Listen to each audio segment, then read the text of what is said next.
कभी कहेंगे उधर देखो भैया अमिताभ बच्चन नाच रहा है, वो देखो भैया उसके साथ ऐश्वर्या राय नाच रही है। आज के दौर में जब चुनावी रैलियों में हर कोई बड़े बड़े वादे कर रहा है, एक नाम है जो राहुल गांधी की रैलियों में बार बार गूंज रहा है, और वो नाम है बच्चन परिवार का। जी हाँ, वही बच्चन परिवार जिसे कभी गांधी परिवार के सबसे करीबी दोस्तों में गिना जाता था। राहुल गांधी जो अपने विरोधियों पर तंज कसने में माहिर हैं, अब खुलेआम अमिताभ बच्चन और उनके परिवार पर निशाना साधने लगे हैं।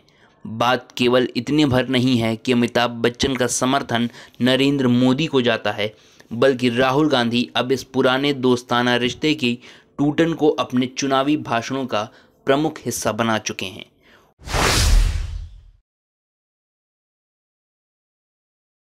उत्तर प्रदेश की एक चुनावी रैली में राहुल गांधी ने जब ऐश्वर्या राय का नाम लिया तो सबको चौंका दिया था। भला ऐश्वर्या राय का उत्तर प्रदेश की राजनीति से क्या लेना देना, लेकिन राहुल का तंज सिर्फ ऐश्वर्या पर नहीं बल्कि पूरे बच्चन परिवार पर था। राहुल ने कहा, कभी बच्चन परिवार हमारे साथ था, अब वे मोदी जी के साथ खड़े हैं। ऐश्वर्या राय हों या अमिताभ बच्चन, अब उनकी प्राथमिकताएं बदल गई हैं। ये बयान राहुल की राजनीतिक चाल का हिस्सा था, जिससे वो साफ साफ दिखाना चाह रहे थे कि बच्चन परिवार अब पूरी तरीके से सत्ता के साथ खड़ा है और गांधी परिवार से उनका रिश्ता टूट चुका है। कभी कहेंगे उधर देखो भैया अमिताभ बच्चन नाच रहा है, वो देखो भैया उसके साथ ऐश्वर्या राय नाच रही है। आप लोग इधर उधर देखोगे, ओ हाँ भैया वहां पे पाकिस्तान में बड़ा प्रॉब्लम, ओ भैया देखो चाइना में ये हो रहा है, ओ देखो भैया ऐश्वर्या राय नाच गई। मीडिया में आपको यही दिखेगा। 73% की मीडिया में बात नहीं होगी, मजदूरों की बात नहीं होगी, किसानों की बात नहीं होगी। और 24 आज का युवा नशे में, मैंने वहां देखा, बनारस में देखा, सड़क पे देखा, नहीं तो अगर शराब नहीं पी रहा तो फिर इस मोबाइल फोन पे 7-8 घंटा भैया वीडियो देखता रहता है।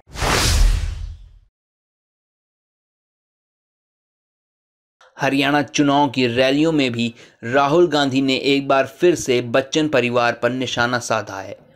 इस बार उनका निशाना सीधा अमिताभ बच्चन पर था।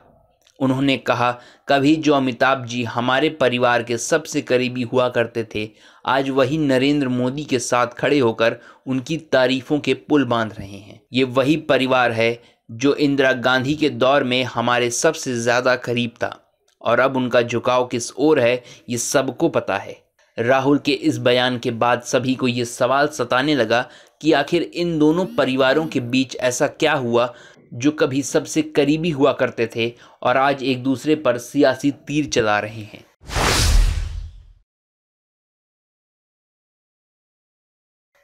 3 दशक पहले का वक्त कुछ और था। उस समय राजीव गांधी और अमिताभ बच्चन की दोस्ती पूरे देश के लिए एक मिसाल थी। अमिताभ जो उस वक्त सिनेमा के सबसे बड़े सुपरस्टार थे, राजीव गांधी के सबसे करीबी दोस्त माने जाते थे।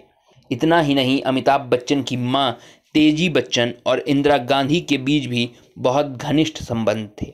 इंदिरा गांधी जो देश की सबसे ताकतवर नेता थीं, तेजी बच्चन को एक करीबी दोस्त और सलाहकार के रूप में मानती थीं।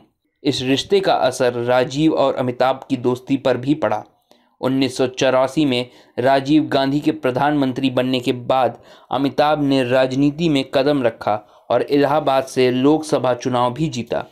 उस वक्त बच्चन और गांधी परिवार की नज़दीकियां इतनी ज़्यादा थीं कि लोग इन्हें एक ही परिवार मानते थे।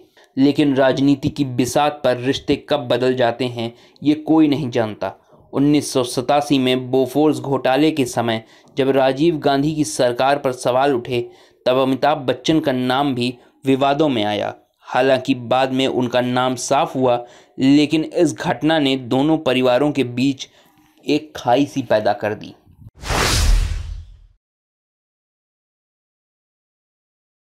ये खाई और भी गहरी हो गई जब अमिताभ बच्चन नरेंद्र मोदी का साथ देना शुरू किया। जब मोदी गुजरात के मुख्यमंत्री थे तभी से अमिताभ बच्चन उनके ब्रांड एम्बेसडर बने और गुजरात टूरिज्म के विज्ञापनों में नजर आने लगे। धीरे धीरे अमिताभ बच्चन की भाजपा और मोदी से नज़दीकियां बढ़ने लगी। ये वही वक्त था जब गांधी परिवार और बच्चन परिवार के बीच दूरियां साफ नजर आने लगीं। राहुल गांधी ने इसे एक व्यक्तिगत आघात के रूप में देखा, क्योंकि ये वही बच्चन परिवार था जिसने उनके दादा दादी के साथ सबसे करीबी रिश्ते बनाए थे। लेकिन अब अमिताभ बच्चन मोदी सरकार के साथ खड़े थे और राहुल को ये मंजूर नहीं था।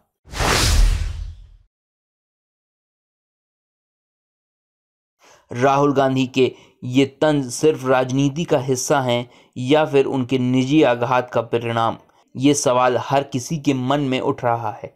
राहुल गांधी बार बार अपने भाषणों में बच्चन परिवार का नाम लेकर ये जताना चाहते हैं कि अब वे सत्ता के करीब हैं और आम जनता से दूर हैं। राहुल का ये बयान कि अब बच्चन परिवार मोदी के साथ खड़ा है क्योंकि उनकी ज़रूरतें बदल गई हैं, इस बात को स्पष्ट करता है कि गांधी और बच्चन परिवार के बीच रिश्ते सिर्फ राजनीति की भेंट नहीं चढ़े, बल्कि निजी तौर पर भी दरारें आ चुकी हैं।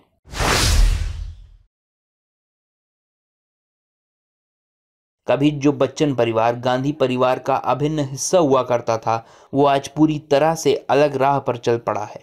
अमिताभ बच्चन का नरेंद्र मोदी के प्रति समर्थन न केवल राजनीतिक तौर पर बल्कि व्यक्तिगत रूप से भी गांधी परिवार को प्रभावित कर रहा है। राहुल गांधी अब इस रिश्ते की टूटन को अपनी चुनावी रणनीति का हिस्सा बना चुके हैं। ये कहना गलत नहीं होगा कि इन दोनों परिवारों के बीच अब कोई संबंध नहीं बचा है। एक ज़माने में जो रिश्ते इंदिरा गांधी और तेजी बच्चन के बीच बने थे, अब वे पूरी तरीके से टूट चुके हैं। राहुल गांधी के लगातार बयान इस बात का प्रमाण हैं कि अब उनके मन में बच्चन परिवार के लिए कोई भी पुरानी भावनाएं नहीं बची हैं। राहुल गांधी और बच्चन परिवार के बीच का ये सियासी घमासान केवल चुनावी मंच पर ही नहीं बल्कि इतिहास के पन्नों में भी दर्ज हो चुका है।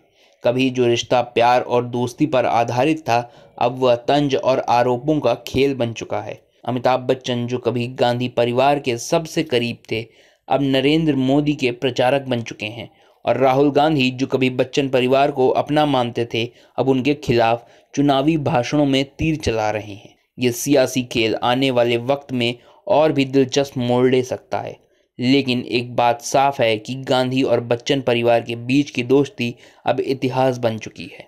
और आप हमसे जुड़े रहने के लिए सब्सक्राइब करें YouTube पर, फॉलो करें Twitter पर और लाइक करें Facebook पर। और ज्यादा जानकारी के लिए आपको टाइप करना होगा सिर्फ न्यूज़ नशा।